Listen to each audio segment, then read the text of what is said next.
Good evening, I'm Darian Trotter. 3 years ago today, an 18-year-old gunman opened fire at Robb Elementary School, killing 19 students and 2 teachers. The mass shooting shook the Uvalde community and the nation. Tonight, a special remembrance ceremony was held honoring the lives lost. News 4 San Antonio's Phil Sterling was there.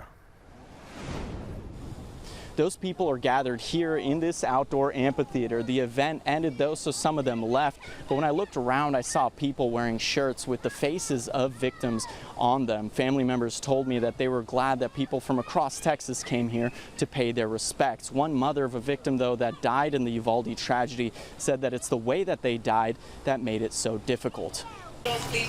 Inside the amphitheater, the 21 victims of the Robb Elementary tragedy are represented by these empty desks. Some of the shoes of the victims are encased in glass. They wore them on the day of the shooting. It has been 36 months, 1,096 days since the tragedy at Robb Elementary, and yet it still feels like it just happened yesterday. Members of the audience crying and sitting in solidarity with the families. Your presence today says to those families, you are not alone.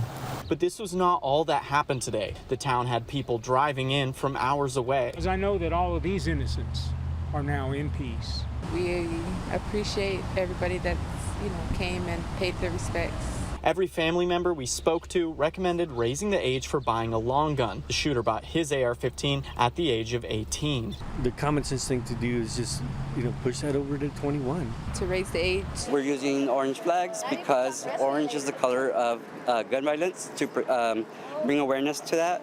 So I'm here in remembrance of them.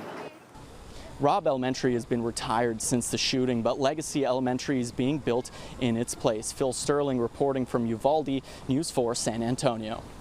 And one of the biggest developments in the past year was the release of body camera footage from Uvalde police officers. It gave us a closer look at the confusion and the chaos at Robb Elementary.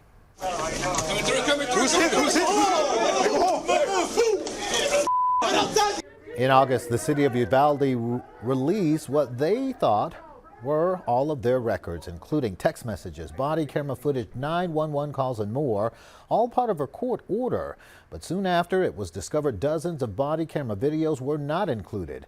The department launched an audit into how it happened, and that led to one officer retiring. Nearly 50 newly discovered videos were then released in October. The investigation's closed, but the public is no closer to having answers to what happened that day. And that is because the people who responded that day have all refused to produce the information. 3 years later, we are still battling to get access to records about the mass shooting. We've received reports from the Texas legislature, the city of Uvalde, and Border Patrol.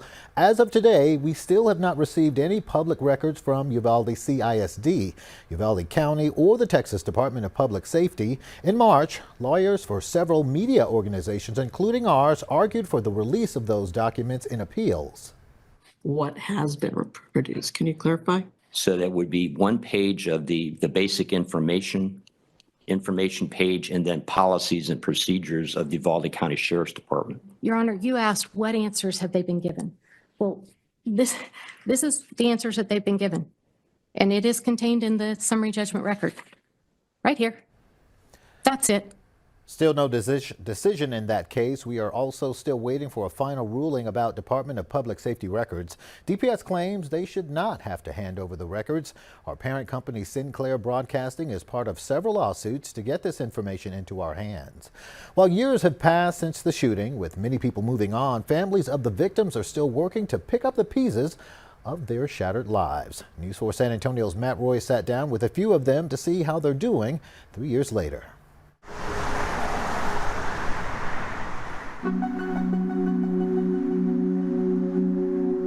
It gets harder and harder as each day passes.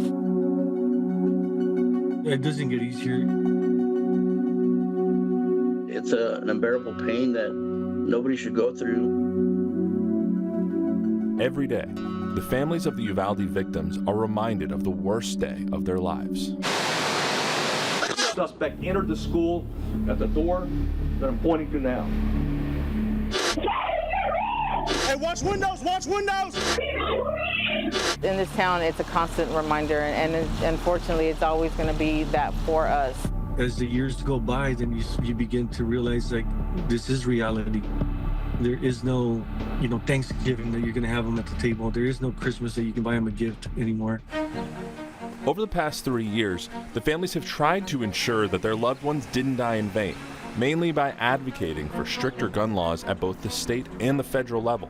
Why is it that you and so many of the others that we know so well have chosen to kind of be out front with this? Because we don't want them to be forgotten. We want them to be remembered all the time. We're here. It's mission now, and we're going to keep on trying, regardless of how difficult it is, because enough is enough. She would want us to go out and fight for everyone. The families are slowly but surely seeing some change in their town, which they say helps them try to move forward. But every year, when the calendar turns to May, they're reminded that the pain is there, and it always will be. How do you continue to move forward? Like, what does your daily life kind of look like? Do you just kind of live on and remember every second of every day what Amory is? For me, it's an everyday constant, reminder. I wake up and I think about her. I have a little shrine of hers in my house.